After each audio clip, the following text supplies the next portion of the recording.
Okay, great. Well, good morning, everyone out there in UC land. So this is Tom Andriola, Vice President and System-Wide CIO. Wherever you are across the system, or maybe even somewhere in the world, welcome and thank you for joining us this morning. These are the quarterly UC-wide town hall meetings that we've been setting up. I'm here in Oakland Franklin Building doing this, and we've got a small studio audience here, but really the majority of you, usually a couple hundred, are out there somewhere, and we're glad you're able to join us today. Okay, so in true fashion, we are replanning on the fly, like most of the time how we spend ourselves in IT. So we had Rachel Nava, who was our first speaker today, unfortunately had a family emergency, so I'm actually going to step in. So you're going to hear me twice today. I'm going to apologize now that you have to listen to me twice, but I'll try to make it fun and exciting and represent Rachel's points as best I can. So Rachel was going to talk on, and I'll talk, covering basically the same material, trying to hit the same key points in terms of, from her perspective as Chief Operating Officer for the system, where's IT's critical role in supporting the mission of the organization and how we've been thinking about that. We actually have one of our Souter Award winners this year in to do a presentation. I think it's the first time we've actually brought a Souter Award winner in the year that they won. So the UC Braid organization is going to talk about collaboration across the 5 health systems in action in the clinical trial space. And then I've been asked to talk about the UCITI innovation program that we've got, sponsored by the CIOs.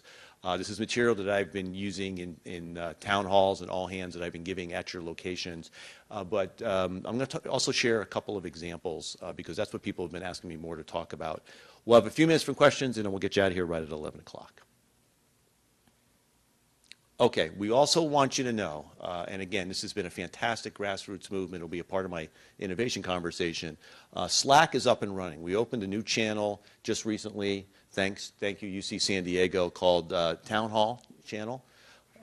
Subscribe to it. That's where we're going to be taking questions, and that's where we're going to be monitoring the dialogue of anything that you guys are writing out there. So please take advantage of that. That's how we're keeping track of who's got questions and how we'll take questions at the end. There is no call-in number. Someone sent me a quick email. It's only Slack now.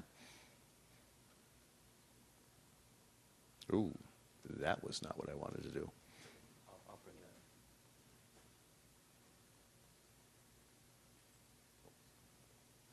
that. Okay, great. Okay, so filling in for Rachel Nava. Rachel is our EVP and Chief Operating Officer for the system. So, and she's my direct boss within the organization. Obviously, as IT professionals, as all as you know, we support many aspects and many functions within the system, but IT has to report somewhere, and I'm a part of her organization. And she's been with the organization a little more than a year and a half, and when she came in, one of the things she kicked off was a strategic planning exercise for her division, which ultimately became a strategic planning exercise that was a combined COO and Chief Financial Officer, CFO division, in terms of we adopted some common principles and values and generated some joint plans.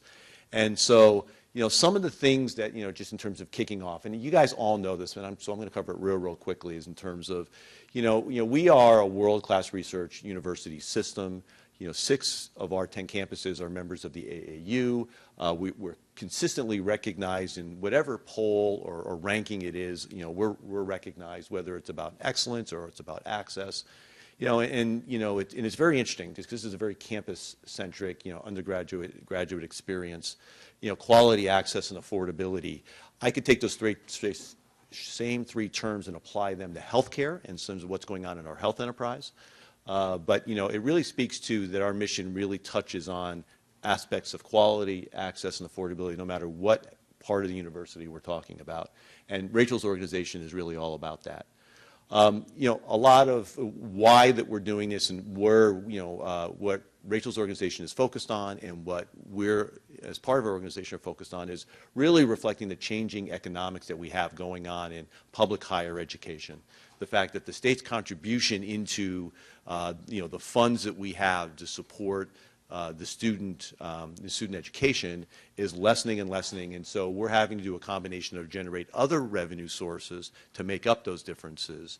but also be smarter about how we spend our money. And again, this gets in a lot of where IT can play a significant role, whether it's in the automation of processes, in terms of delivering data for analytics to figure out what's driving costs, as well as being able to do things on a more shared basis, i.e. shared services.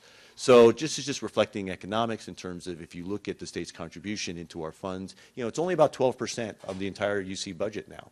At UCSF, I was just talking with one of their officials, it's about 5% at UCSF. A very, very, health sciences centric campus. So, leveraging our scale, this is something that Rachel's organization and Nathan Brostrom, the CFO's organization, very focused on, which is, you have revenues and then you have assets. And assets are something that, again, have value, and you can use that value to generate opportunities to basically create different types of cash flows. And so, part of our ability to kind of leverage our size, because we are so such a big organization. When I talk to CIOs in other industries and they say, tell me about the university, I usually start off with something that's like, well, if we were a private company, we'd be a $29 billion enterprise, which would put us about 115th on the Fortune 500. People forget that scale that we have as a collective. And so, when we talk about leveraging our size and scale, whether it's around procurement, like the P200 program, or now SC 500 program, whether it's talking about our relationship with some of our more common IT vendors, our size and scale is something we need to learn to use to our advantage. And again, it comes into many areas, as you see, represented below.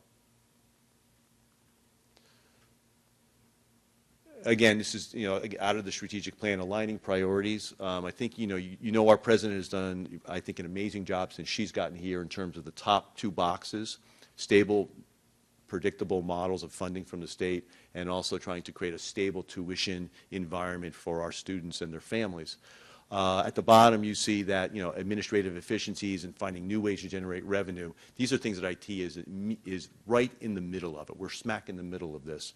And it gets into really understanding the overall financial model for the university and leveraging the balance sheet, which on the last side is greater than $100 billion of assets that we have as a university. The values, again, strategic plans usually have a long discussion about what are we about, what do we stand for, how do we want to behave. And, I think people know I'm pretty open and honest. Obviously, Office of the Presidents, we have an interesting dynamic with the locations. And so we talk a lot about what is that relationship that we have, how do we represent ourselves, and what do we stand for. And COO and CFO divisions came together and they actually adopted a common set of principles. I'm not going to talk about them in details, but it's really about what's our role in supporting the locations to do what they do best, at the same time trying to push forward the ideas and opportunities for dialogue about how we can leverage our full size and scale to be better, to be smarter, to be faster, and sometimes to be at a lower cost than what we're doing things today. So things were bucketed into categories to try to make a very big, complex world a little bit more understandable. I'll not talk about these all, but I'll point to the places where IT was represented in them. This plan, you should know, was presented to your chancellors. I believe the EVCs, though I can't 100% confirm that. Your vice chancellors for planning and budget and vice chancellors of administration. They've all seen this, they've all vetted it, they've had input in it, they've helped in the prioritization of it. But one of the things I found was that it was not really being cascaded very well. Many of the CIOs, I would say most of the CIOs, had not seen it, which means if they hadn't seen it, they didn't have the opportunity to present it to broader IT organizations. So we figured we'd share it through the town hall to make sure that people kind of understand at a high level directionally where we're trying to go. And then from the standpoint of our community of close to 7,000 people, what's our role in trying to help make this happen for the university? So you can see revenue generation, cost containment, which we can always expect to be there. Strategic advantage, and technology is playing a strategic advantage component in a lot of different areas. The people side, which gets into our talent management and development programs, and then some of the others. So this sheet, and again, we usually make these slides available, so it might be a little hard to read for those people who are out in virtual land. I just want to talk real quickly to the places where IT specifically got ownership of the issue. There are other places in here where Another function owns the issue, but they've already pulled us in and said, we're going to need your guys' help on this, right? Either we're going to need a little bit of process automation, we're going to need some data analytics. But the things that kind of we walked away from the table responsible for, one is supporting the leverage shared services in the IT space. And we're already doing this.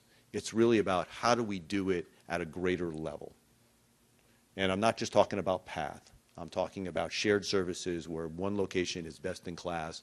We expand those services to be consumed by other locations. And in my second presentation today, I'm going to talk about some of those examples that have been highly successful and some of those that are emerging and some of those that are even going beyond just the concept of shared services. But it's something that we put out there as a goal and that the organization wants to see us contribute more into this because using our size and scale and use of more shared services means, one, not in reinventing the wheel, two, leveraging our resources greater, which include people, and three, being able to do it at a lower cost per unit. I think everyone is probably up to speed on the topic of cyber.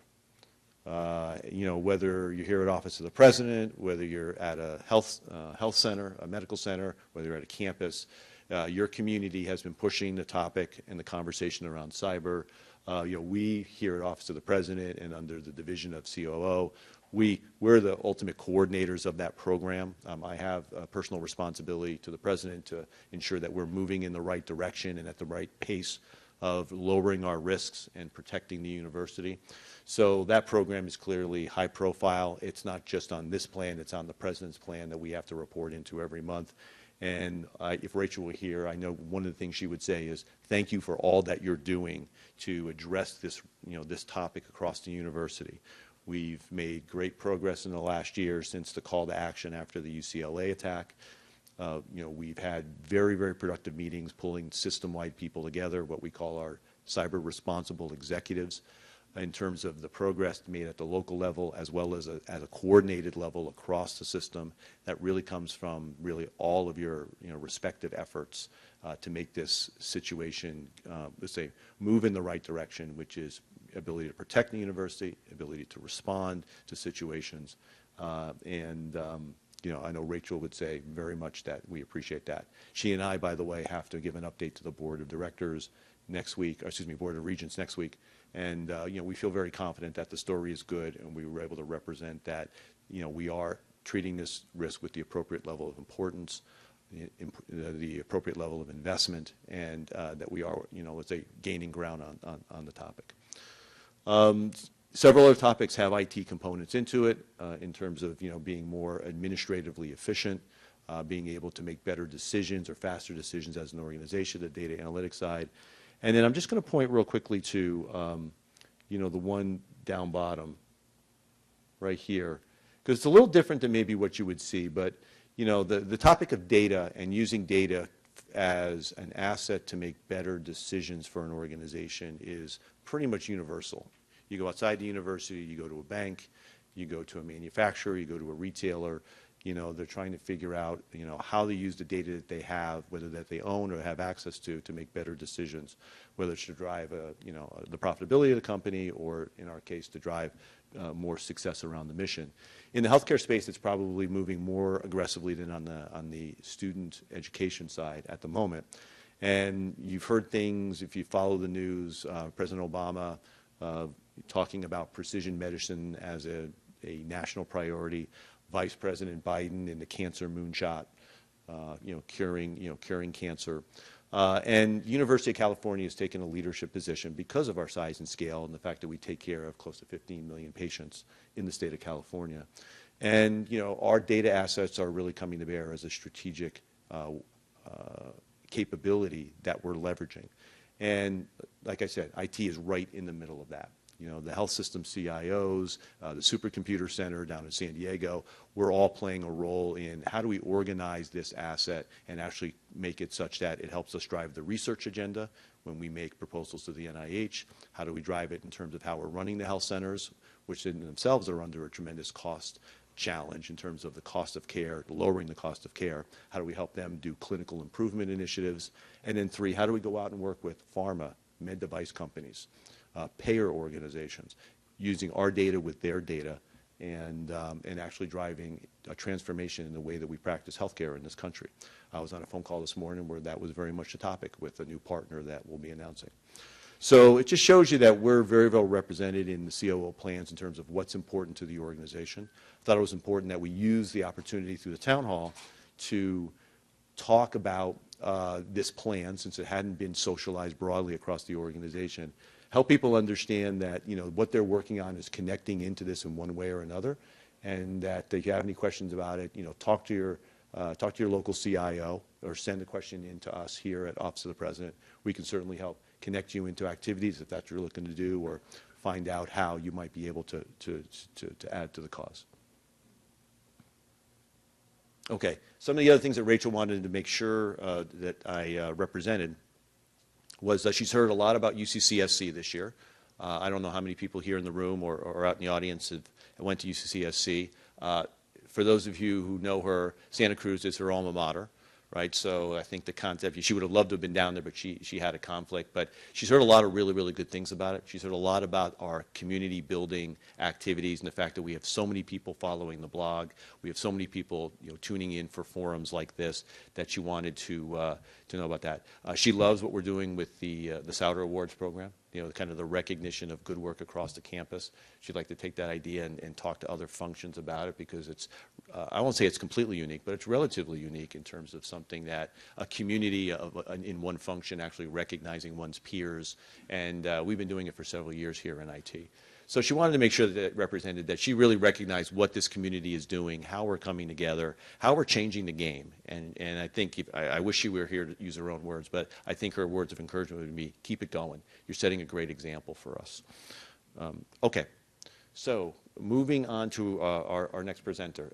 Mentioning the Souter Awards, right? So every year we recognize roughly about 10 teams and 10 initiatives across the UC that have a IT component to it that we recognize as award winners, and we have a couple different categories of it.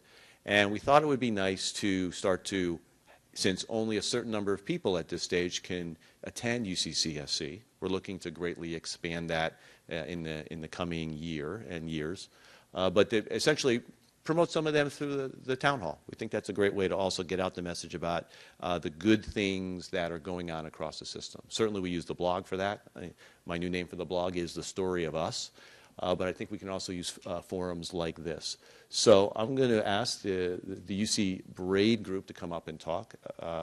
We've got Rachel Sack and Nate Boucher from that organization, who are going to talk about their program, which was recognized through the Souter Awards. So come on up, guys. Good morning. So thanks, Tom, and I want to also thank the UC Office of the President for inviting us to come and talk today. I'm Rachel Sack, as Tom mentioned. I'm the director of UC Braid, and this is our program manager, Nate Busher. And, you know, as someone who convenes groups across the campuses, albeit not as big as the 7,000 strong UCIT community, I can really appreciate the effort and really the intent behind bringing collaborations together to really meet the strategic vision of the university. So to me, this is really exciting to talk about some of the work that we're doing with Braid. I also wanted to, before I move on, acknowledge the broader UCIT community. Our organization has really benefited from collaborations with a lot of you here and across the university. So it's really exciting to talk about some of this. So what is UC Braid? Well, aside from a really long acronym that I won't spell out for you, we're a network of the 5 UC health systems, and we're really looking to reduce barriers and leverage resources, including expertise, and accelerate research, especially in the clinical research space, through collaboration. And I should also mention that some of the projects that I'm going to talk about here today and that Nate's going to talk about was really provided seed funding from the UC Office of the President, and it really helped kick off some of those projects. Some of the things that we do. So one of our early projects that we worked on, also funded by the UC Office President, is the UC Rex Data Explorer tool. So this was the first initiative to bring together the electronic health records across the 5 UC systems, over now 15 million de-identified patient records by which you can search across those those campuses or those medical centers. And this has become really a springboard for a larger UC-wide big data initiative across the healthcare systems to increase access and really increase the availability and the use of those data assets. And so we're really excited to be working with Tom and others across the campuses on that project. The Clinical Trials Network, so this is a concept that we've been slowly growing toward. We have already many initiatives, for example, in contract and human subjects protection, or we call IRB. Nate's going to talk a little bit about that later. So these are areas where we've brought together representatives from all the campuses to really try to improve efficiencies, leverage their expertise, combine actually some of those services so we're not being redundant and reinventing the wheel, and also trying to streamline resources for researchers. And then, sorry about that. And I also wanted to mention biobanking. So this is a group that's been together, and they've had several efforts that they've worked on, and more recently they're coming together right now, especially being led by UC San Francisco and UC Los Angeles, in implementing a universal consent. So what this means is really trying to have a very uniform, consistent experience for patients as they enter our UC health systems. And we always ask them for consent, but we don't necessarily do that very well in a consistent way that's ethical, and really think about explaining to them and bringing them in as partners in our healthcare system, and also making them aware of all the cutting edge research that we have going on. And then lastly, I wanted to mention child health. So this is a really great group, primarily of child health pediatricians and faculty across the UC health systems that have come together to break down barriers and improve pediatric research and care. And they're really starting to think about what does it look like to work together as a child health entity across the UC system versus these siloed medical centers. And so it's perfectly aligned with all that BRAID tries to do, which is really breaking down the silos across those medical centers. So benefits are why we think this is important. I think this will echo even some of what you were mentioning that Rachel feels is really important for the organization. I think we all feel is important. We do believe we can create efficiency of scale, but we also think we can create and leverage individual efforts and make them bigger than they can be doing themselves. So we really think it is larger than the sum of its parts. Save investigators time so that they can focus. I mean, this is important. So they can focus on discoveries, that they can focus on their research and taking care of patients. I don't know about you, but that's really what I want them to be doing, and helping really improve our health of California's and beyond. We do think this brings patients and sponsors to the UC health system, that it becomes an attraction, a magnet for patients and for sponsors, because this is where the cutting edge research is being done, and we really want to help support that. And then also, and really importantly, and I think I just mentioned that too, is that we bring this helps brings the discoveries to patients quicker. Even little small efforts day by day, we can see how if it cuts back days, it really matters for that one patient that's waiting for example, that clinical trial or the ability to participate in a research experiment. And I think that's all. So I'm going to pause there and reintroduce Nate Busher. He's going to tell you about one of our projects that we've been working on. And it's a little bit more in the IT space, so I think you'll be really interested in learning about it. So here you go. Thank you. Thanks, Nate. Hi, my name is Nate Busher, and I'm a recovering IT director. So when I took the program manager position with UC BRAID, the word network meant routers and switches and hubs. And what Rachel was just talking about is a very different type of network, that UC has this tremendous collaborative capability because of the human network that we are all a part of. And so what I want to do today is talk about a project we worked on where we took those two types of networks, and we could only have done it with those two types, to create a solution to a problem that previously had not been addressed. So the problem was that we had no way of looking at the entire clinical trials portfolio across the University of California. We have 5 academic medical campuses. We have thousands of clinical trials that are taking place, but we had no one-stop shop where you could take a look at this entire portfolio. Some of you may be familiar with other solutions that offer something similar, and clinicaltrials.gov is probably the best known. But for a number of reasons, it was not the complete solution for UC. It's frequently out of date. Sometimes it contains erroneous information. Some of the records are incomplete. So we really had to take a look at this problem and solve this within UC. And so we looked at different sources of information for these clinical trials, and we determined that the institutional review boards, the groups that ensure human subjects protection for any clinical trial, we looked to them to be the source of truth for this clinical trials portfolio. So they review every clinical trial. Their own records are updated daily, which doesn't get much better than that. And we figured that we could leverage this information to reduce a lot of redundant processes that were taking place across UC.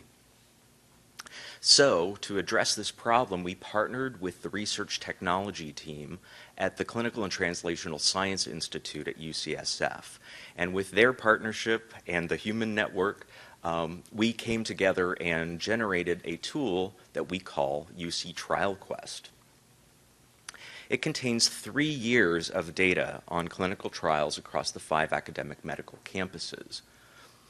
We originally deployed it in 2014, and it's a simple web-based search that allows you to quickly enter in any key terms and pull up resulting clinical trials that have similar matches. So this database contains the submission date, meaning the date that it was submitted to that institutional review board, the campus where it's taking place, status, so if it's approved, if it's pending, if it's inactive.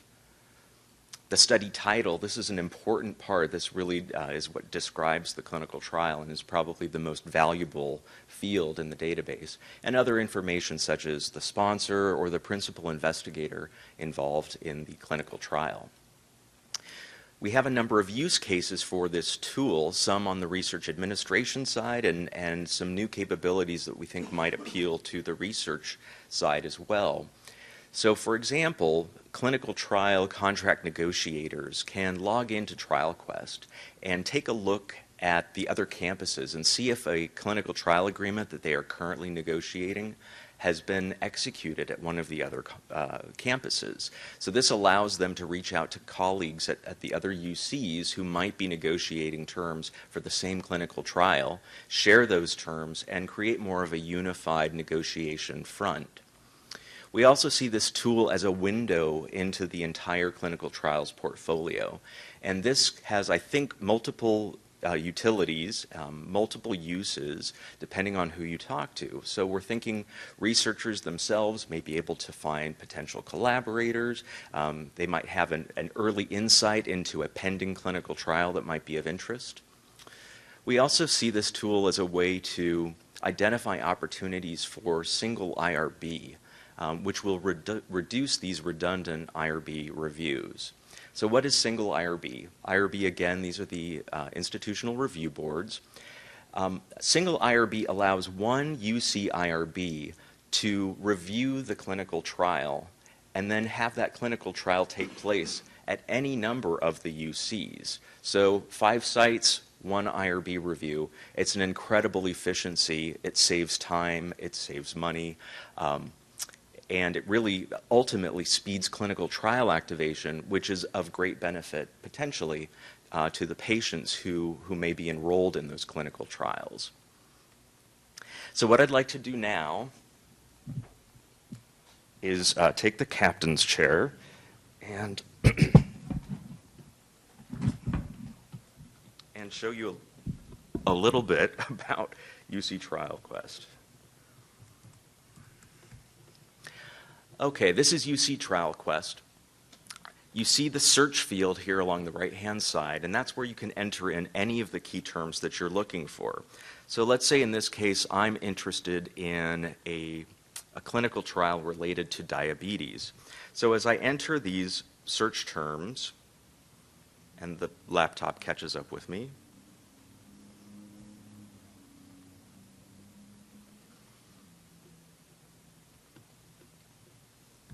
there we go. There was a little delay. So we're looking for diabetes in this, in these search records. The keyboard isn't responding.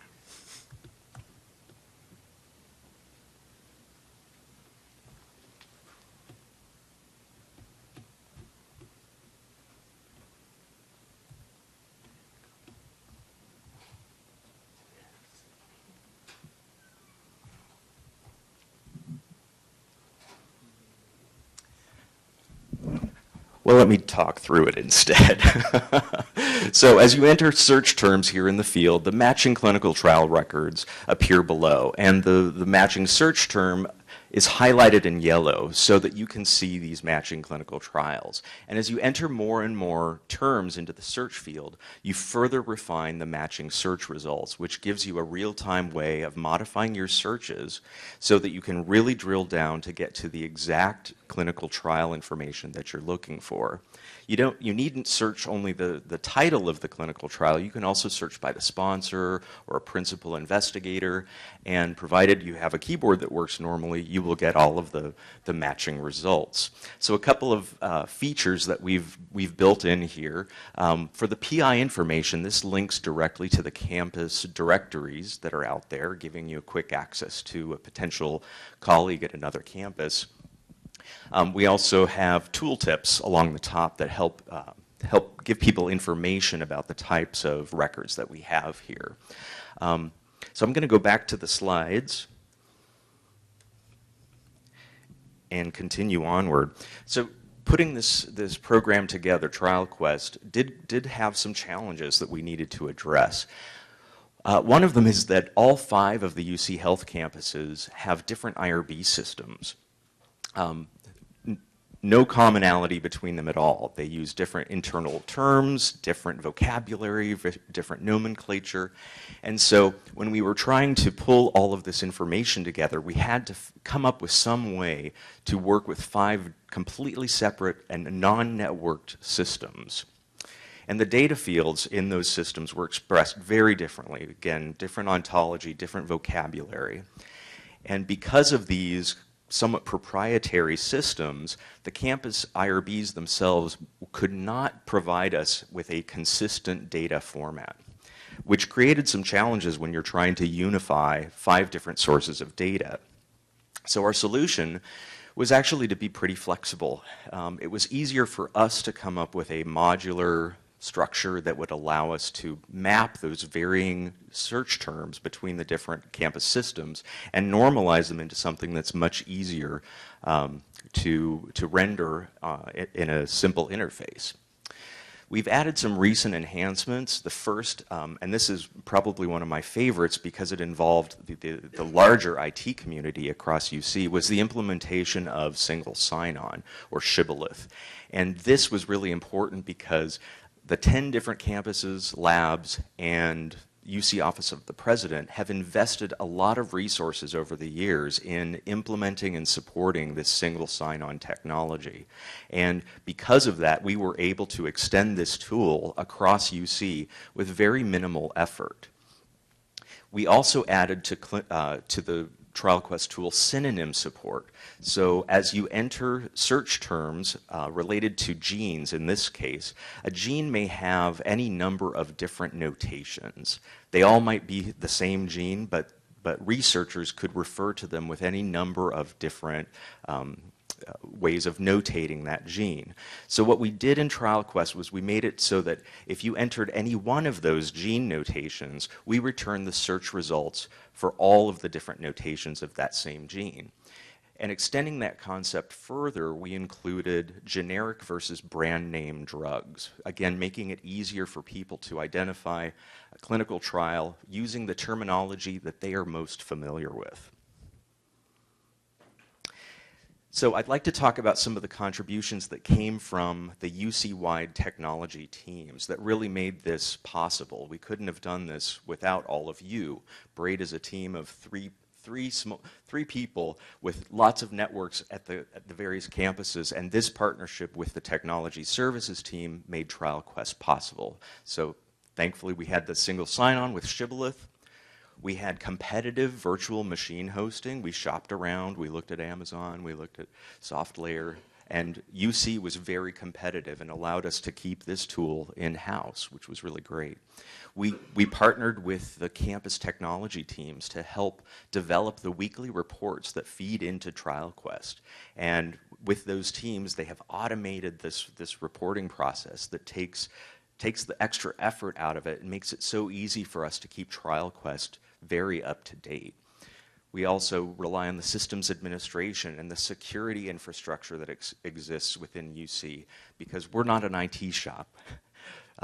That's where your sweet spot is, and we rely on the work that you all have done so that we can create a product like TrialQuest.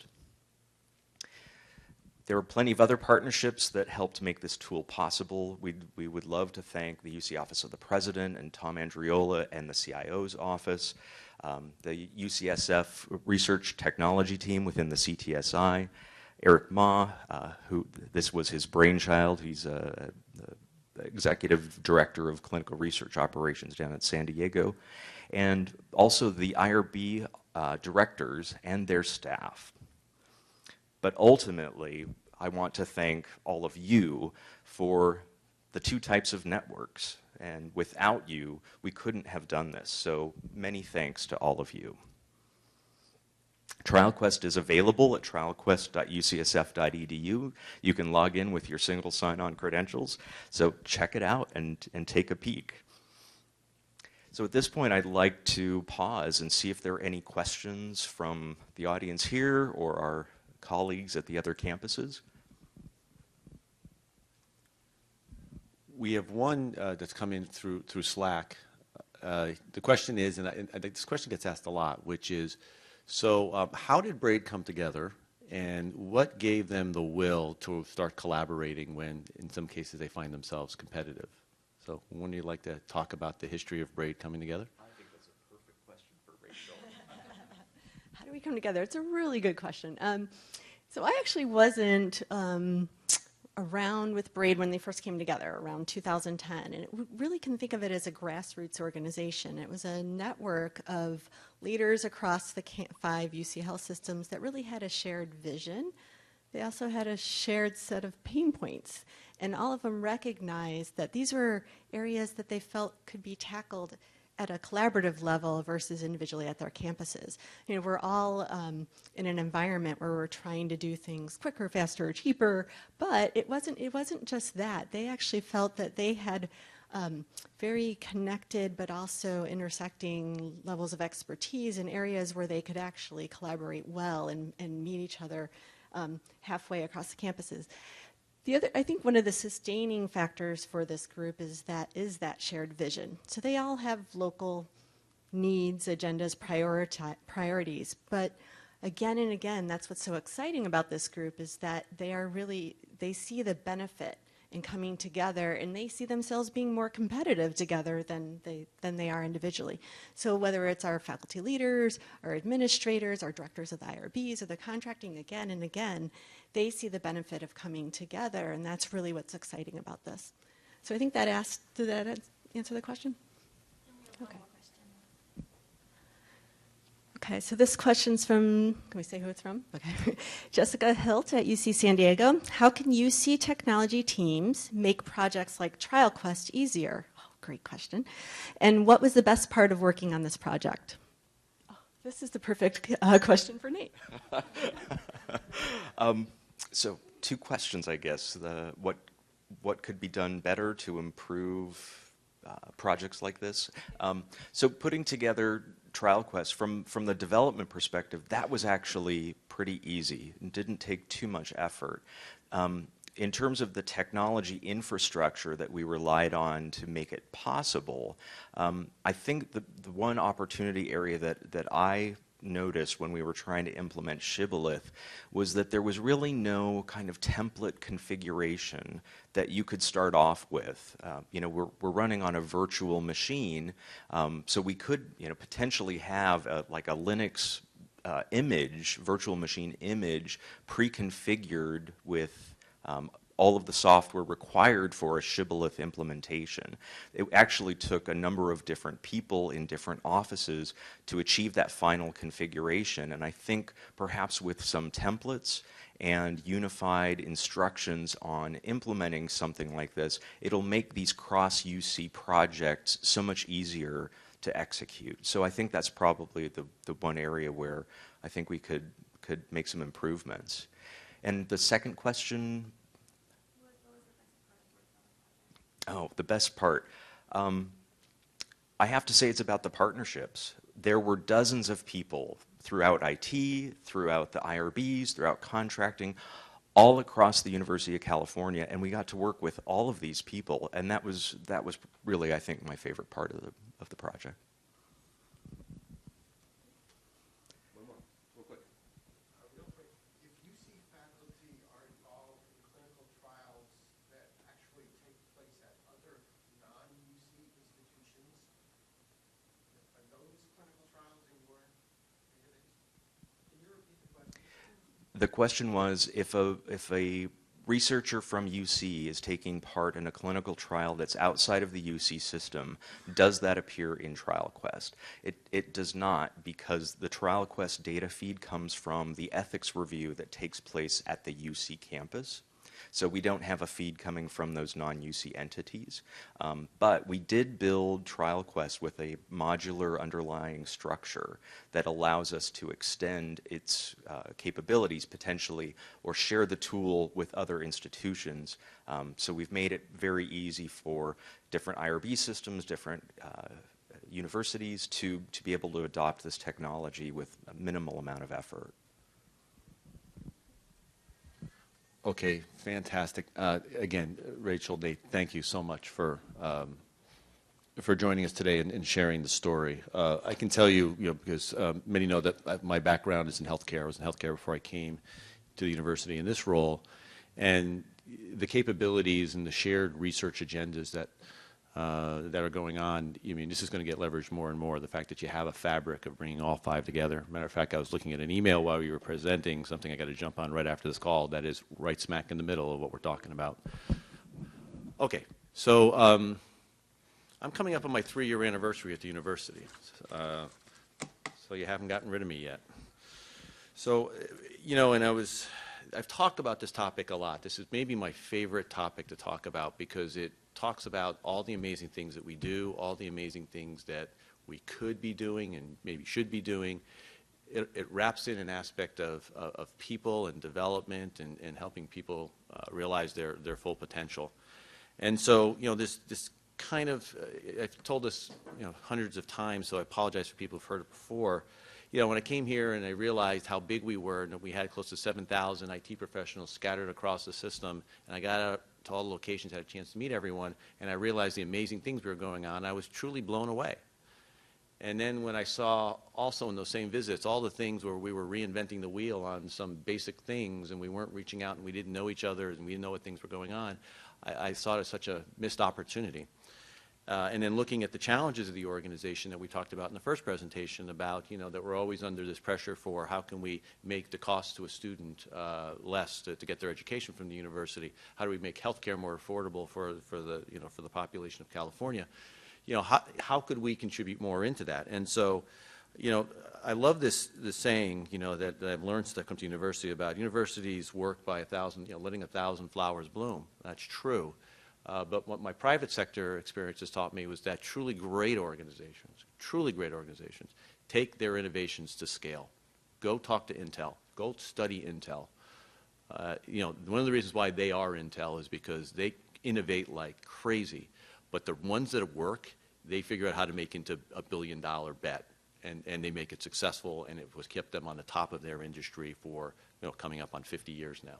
So the question is how we can we get some of that into our DNA? We're tremendous at innovating, but how do we scale it? And what do you want to call that? Shared services, or just growing innovation, or entrepreneurship, whatever you want to call it.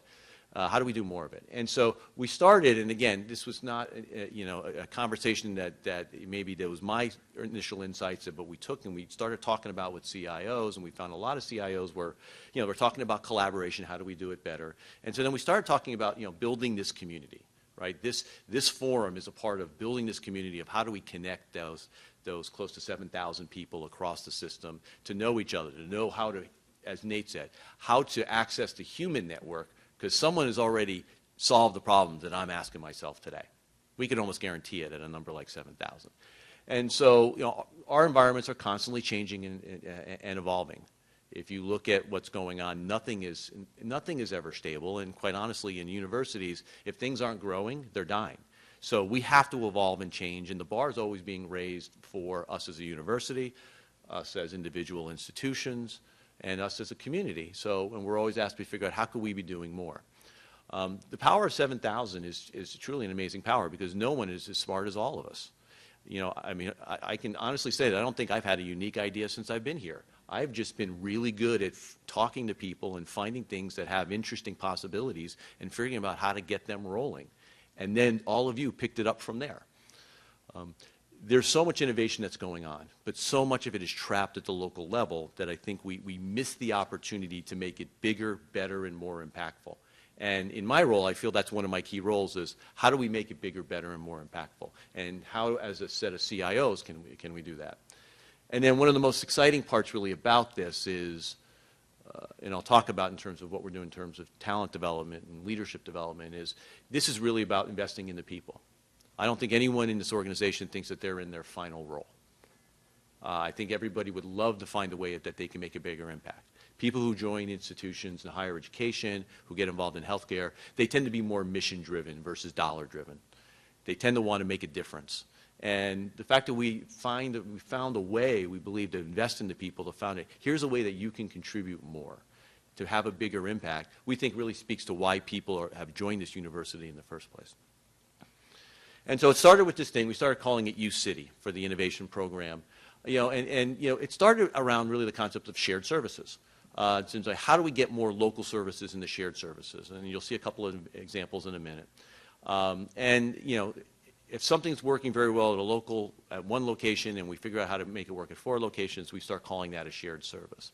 But then we found some of our innovations were so good, and as we talked about them more, including talking with them with peer organizations, people are like, well, is there any way that we could tap into that? You know, a little bit of what you heard from Rachel and Nate, which is, you know, hey, other universities have expressed interest. Could they tap into that? Did we build it so that we could actually take some non-UC entities into it? And so we actually found that some of our innovations actually have external potential. You know, and at the nirvana of that, as you say, external potential is another revenue stream, and it could even be taken to the extent of actually a true commercialization enterprise. And if you know anything about our president, innovation and entrepreneurship is one of her core pillars right now. She brought in a senior vice president to focus on it and make the university better at it. But the things on the side are also really, really interesting here, right? Because I wake up every day with a question, which is how do I help every one of our close to 7,000 employees in the IT function?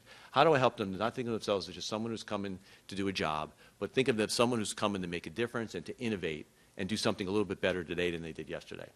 And then how can we turn them into an intrapreneur? The intrapreneur is the internal entrepreneur. It's the one who's saying, we're changing the game. We can do things incrementally. We can do things transformative. And, you know, this is how do we set up a system to be able to do that? On the other side is what CIOs are always trying to change the dialogue in their respective roles. They get driven into this concept of an efficiency, cost conversation. What they really want to be talking about is a balance of cost and innovation and value creation.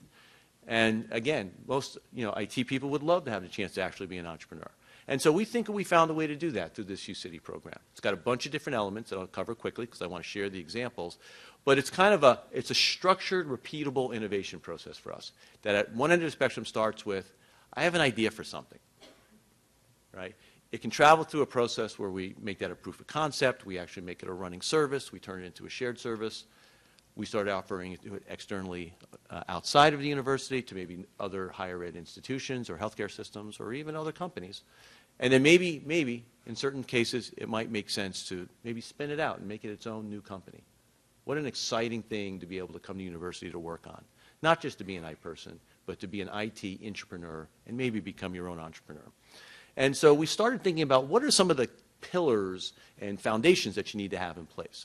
Well, one is this community, right? And whether it's this town hall or the blog or Slack and Thank you, Gabe Yotzi. Thank you, UC San Diego, for pushing us more and more on Slack. We have over 700 users now. The blog, thank you, everyone, for sharing the message. We're getting close to 1,000. I'm going to have to contradict myself because I said I'd stop talking about the blog when we got to 1,000. Now I'm going to say I'm going to stop talking about it when we reach 2,000, right? So, so the community is there. Ideation space. How do you get people to give them space to create ideas, build on ideas? And so, we launched something last year in its prototypical form called Next. It's a place where we launched the LinkedIn private group for us so that people can have a place to essentially create their profile and say, hey, here's what I'm really good at, so people can find each other. And this whole idea about how do we help the front side of that process to the left in terms of the ideation process before we have things really structured. The other part is how do we create the support mechanisms and help build competencies across the organization broadly to be able to be better at this. Because I can tell you, most IT people weren't designed and didn't grow up through their experiences to be entrepreneurs. We got to help them along the way. And that's where talent development comes in and professional development comes in. We use some outside groups that come in and help us. I'll talk about a few of them. But then we've launched some, you may know about the leadership program we were launched with UC Berkeley Haas School of Business partnership to help us right now with our top leaders in terms of helping them understand leadership, innovation, and now we're talking with EDUCAUSE about how can we get 200 to 300 people through a leadership program every year. The amazing thing about this is these are ideas that are really coming from our population. They're definitely not top down. It's really an activist movement. It's one that we're tapping into your ideas. Where you contribute, how much you contribute is driven by you. And given our size and scale, there's plenty of places where you can tap in based on what you're passionate about. So people say, Tom, you don't talk enough about the examples of this. And so I said, okay, the shared services side of the story, most people know some of the stories, and what we're trying to figure out is how to essentially replicate that story on, 2x, 3x, 5x level. People know the story of UC Assist in terms of helping with transfer applications and articulation from community colleges to the UCs. Most people know about the UC Recruit and UC Review programs. So these are academic administrative tools to help with recruiting and essentially reviewing the academic portfolio. Designed by a campus, seen by other campuses, found to be very, very valuable, and all of a sudden now they become kind of the standard that all campuses have adopted in. It's not a centralized program like UC Path. That's one type of shared services. This is more of a peer-driven shared services. You heard TrialQuest today. Open Berkeley. Tremendous innovation we found on the Berkeley campus. We brought in some outside, help to essentially assess what would its value potentially be as a shared service, or maybe even as an external service. That helps in kind of the management of the web environment and really dealing with the fact that these websites pop up all over the place and doing it at really a fraction of the cost of what we're seeing most other campuses do it at. Opt. It's an educational technology tool for classroom polling. Developed at UCLA and now expanded and starting to be used at other campuses. And then there are the ones that we're saying, hey, we've shown that we do this really well across our system, and others see value in this, so we're going to start figuring out how to extend it to them. I'll start with risk and safety services. Started at Davis, became something that was adopted by the environmental health and safety community. They have a portfolio of 27 tools, team of about 55 people. They're now funded by Office of the President because the community of campuses and health systems both use it, wanted it kind of centrally funded. But now we actually have built a pipeline of opportunities to sell it to other universities and healthcare institutions. We have about 25 opportunities right now. The goal is close the first 5, get them working, because the software works in a software as a service model. So we're going to kind of run it like Salesforce does, and we're a user of Salesforce. And after we close those 5 and get them running, we're going to have a conversation about, do we want to spin it out of the university? What an amazing opportunity for that leader and that team to think about that they might someday be their own software company. I think that's really cool. Broala, it is a software company, spun out of Berkeley Labs in the security space, leveraging the Blow platform. They're now, building network monitoring devices that they're deploying to the likes of, well, let's just say some of the top tech companies in the Silicon Valley. And so we've taken this concept of all the things you saw on the last slide, right? All of those foundational pieces, the competencies, the community, the ideation platform, the support mechanisms. And we said, let's build our portfolio around 4 areas where we play significantly in terms of where our resources are allocated. Educational technology, agriculture technology, and Gabe Yahtzee, who's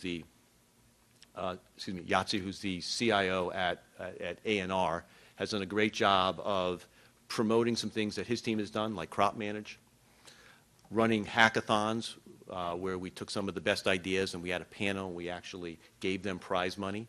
And now he's got something, the Giving Garden, which was the winner of that hackathon, which has now become its own software company, has its own presence and is pursuing its own venture capital. Dear Health, innovation out of UCLA Health System, helping manage the risk population of people with Crohn's disease, colitis. Again, now its own software company. And so health tech, and then I would put things like risk and safety services into kind of the higher ed IT efficiency. How do we run higher ed more efficiently, given that we're trying to figure out how to keep cost containment and keep the cost of education low. And then we're connected into all these big ideas. A telehealth offering at the UC Health level, where actually all 5 health systems are involved in launching a telehealth service. The first one's going to be telepsych. Big healthcare data initiative, whether that's using our data with pharma companies, which we're involved with right now, companies like Roche Genentech, the precision medicine initiatives. The one I took this morning had to do with the precision medicine and a proposal that's going into the White House. Research cyber infrastructure. How do we support our research community? Most people don't know this, but we do between $4.5 billion and $5 billion worth of research. That's a tremendous amount of that revenue that we've made up that we don't get from the state. We have to keep that engine moving in a positive direction. It's getting more competitive to get those research dollars. So the IT community is now partnering with the VCRs and our top researchers to essentially design infrastructure that's more plug and play, get them up to speed more quickly and do things at one point exascale that allow them to get the top grants that are coming out of NSF and NIH. So these are the things that are going on. These are things that your peers around the system are doing, the stories that we're using the blog to tell. In terms of what can you do? Because again, our community, we're only scratching the surface. The blog has close to 1,000. LinkedIn has close to 850 now. Tell people. I think if you're on this, you're probably connected into these. But you have a lot of colleagues sitting around you who probably are not. So tell them. Tell them the story about what's going on here. Tell them how we're sharing messages about the good things that we're doing every day. That helping them solve their local problems by connecting them to people who've already addressed those problems in other places. Get them on the blog so they can see those stories. Get them in LinkedIn so they could be part of this community and part of the dialogue. Slack has been amazing. You look at every one of those, the path to 500 or more users, each one of those, blog to LinkedIn to Slack, we have easily cut the time in half. Slack has gotten there in literally a matter of a couple of months. So there is pent-up demand for people to join this community. Share the message as broadly. I mean, I can only get so many places and only say this so many times where people get sick of it. You start sharing it, it becomes an exponential thing. In terms of what could I do more? I got an email from a colleague yesterday. What could I do? Is there some system-wide group that I can connect into? I think that's all about what you're passionate about and where you want to connect. Maybe it's around your expertise. Maybe it's about something you've wanted to get involved in but just haven't had the opportunity yet. I want to do more with data science and machine learning. Whatever it is, it's up to you. For managers out there, double down on your people. It really, really pains me when I hear people say, well, my manager wasn't supportive for me to go to whatever type of development training or skills training. Double down, right? I mean, we have enough challenge with the talent challenge being in the geographies that we're at. We got to tap into the mission. And the CIOs are talking about that now. How do we build a strategy to ensure that we keep talent coming in and compete better against the broader marketplace? And then just an invitation to everyone that, while we're big, there's a bigger mission, especially in healthcare and higher education across our country. And that, national organizations, whether it be EDUCAUSE in higher ed or HIMSS and CHIME in healthcare, there are places for us to be able to share what we're doing because of our size and scale, because of where we fall in rankings. People listen. I had groups recently from Department of Energy and Department of Agriculture sat down with, and basically their message was, if California comes and shares with us where things need to go from a policy perspective, Washington listens. You guys have a big enough influence. If you bring 1 or 2 parties with you, you can change things. And I just think that means that, while we can do a lot with ourselves, we should also think about what can we do to help others. Okay? So with that, I think I've used up all but maybe 1 minute. Is there maybe a top question from the blog? That would be a nice little softball question that I wouldn't have to work too hard on.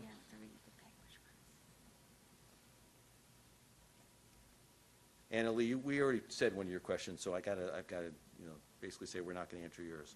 How does commercialization process work in terms of staff, department, site incentives? Yeah, that's an easy one, TBD, right? We're working through that. There are a lot of mechanisms in the university to help faculty get towards commercialization or help students to get towards commercialization, right? You have incubators and those types of things. Staff has been largely left out a lot of that thinking, and that was one of the things that I kind of jumped on with the president, which is why do we not put staff in that same conversations? Why is it not faculty, students, and staff when we think about commercialization? And she said, you're right, there's no reason why we shouldn't consider them and give them the same opportunities, and it became kind of a launching pad for this.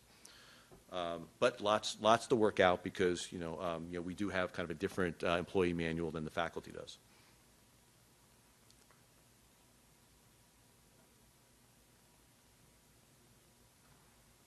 Okay, I'll address this. So the question is, some of you may have seen the recent announcement that came out in Computer World about an outsourcing agreement at UCSF. And the question that was asked was, is this a greater trend? So I'll just say this. We talked earlier about that. Our institution is under a tremendous amount of cost pressure, whether it's healthcare or higher education side. UCSF evaluated the situation and they made a decision that made sense for them. Certainly our office here, Office of the President, they were in consultation with us, thinking through the options, thinking through, at the end of the day, they needed to make the decision. Some similar things have gone on at sites like Berkeley. Most people know they have a $150 million deficit. They are addressing it in their ways, which isn't different from what UCSF is. So, locations have to do what they need to do to make their financial situation work. Right? To the extent that some sites may want to piggyback on some of those strategies, we'll certainly support them doing that. But it is a location-by-location decision. And I don't think you should look at, this is a system-wide initiative to outsource things. You'll see this be, done in terms of what locations need to do to ensure their financial viability going forward.